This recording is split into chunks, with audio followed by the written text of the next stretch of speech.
Shabbat Shalom. Shabbat Shalom.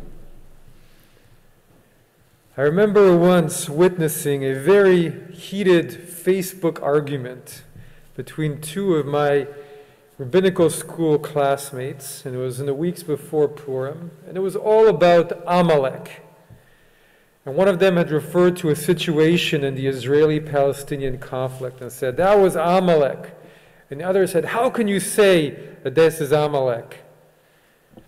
And it was in these same few days that we're in now, and this Shabbat, a few days before Shabbat Zachor, this Shabbat, when we think about Amalek and remember what Amalek did to the children of Israel when they were fleeing Egypt.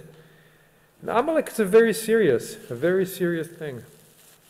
The Maftir today that we read, the Rabbi Lebanon read for us, is actually considered to be the most important Torah reading of the entire year.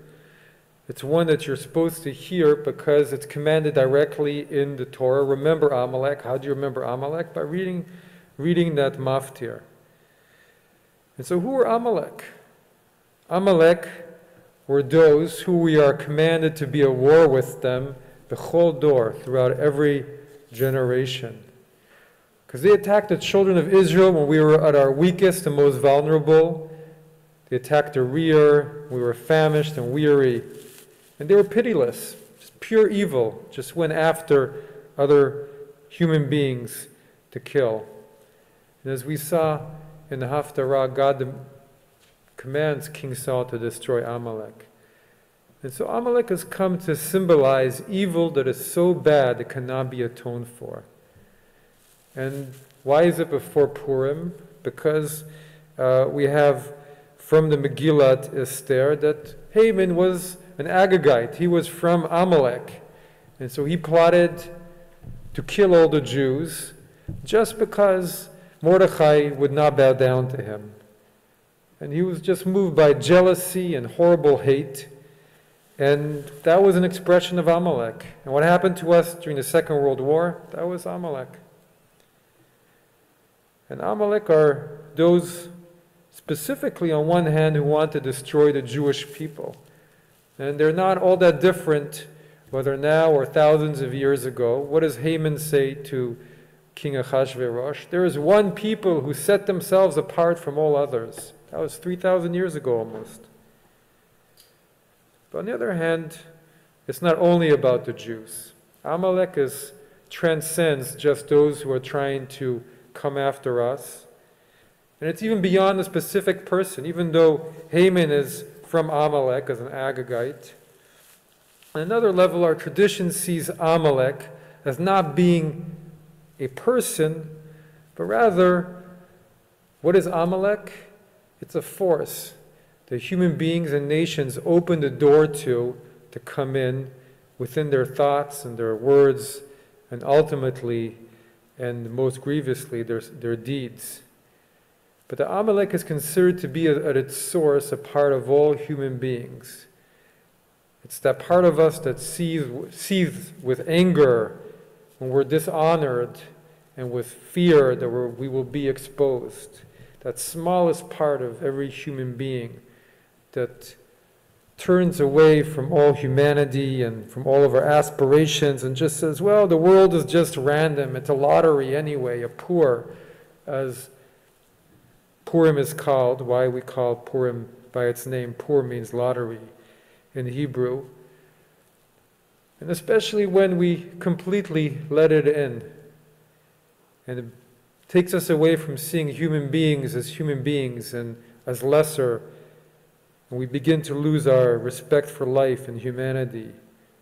And when it enters leaders and when it enters nations, we know what that looks like. We've experienced it as Jews. But it's also present within every human being when we let hate work through us without any internal barriers to stop it.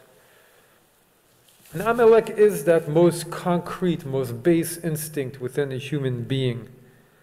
But yet the battle against it, the way we understand it, is a spiritual battle. When we first encounter Amalek in the Torah, in that battle between the children of Israel and Amalek, is perhaps the most spiritual of all the battles that the children of Israel enter during their 40 years of wandering in the desert. It happens right as the nation of slaves have left Egypt, and they're trying to take the longer road to avoid being attacked by other nations. But Amalek attacks them. And so Moses climbs up on a rock to oversee the battle.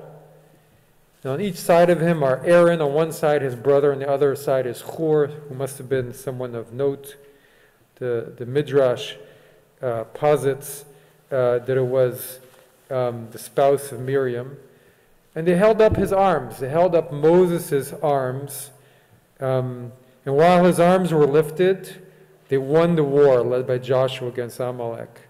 But when his arms were down, then Amalek started to gain the upper hand. And for very long hours, Moses just had to keep his arms up. And then Aaron and Hur had to lift up his arms. I think the Torah wants to tell us the story about Moses and Hur and Aaron, because it teaches us that the battle against Amalek is a very real battle. There's no question about that, a physical battle in this world. But it's also in our own minds and our own hearts, and within our own being. And it's a battle that has to be waged with all of your strength, to keep your arms up, to keep your hope up, to hold on to goodness, and to the view that human beings are made in the image of God, and that there is a Creator who formed our world with purpose and meaning. When our hands come down, we start to fight that force that tries to push us into despair, that tells us we're just all alone here, and no one can help us, and life is random and chaotic, and we need to decide either to fight like Amalek and give up all our human values, or let our hands fall down and just surrender. And so on this Shabbat, we are to remember Amalek. Not to say that this person is Amalek or that person is Amalek, but to see that force and to wage war against it whenever it arises in any generation, whether inside or outside ourselves. And to wage a spiritual war in every heart and mind, to come to the aid of those who are battling it in the physical, and to help keep their hands up and our hands up as well, standing beside each other to raise all of us up.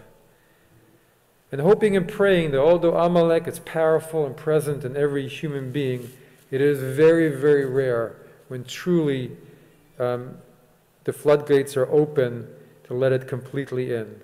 Usually there is enough goodness in almost any person to prevent that from happening and to be able to ultimately change the direction. So we pray that the powers of light and love prevail in all those who are fighting Amalek and chase away their inner darkness, so that we will soon be able to celebrate, like our ancestors did, with joy and light and deliverance against all the manifestations of Amalek in our lives and in our times. Shabbat Shalom.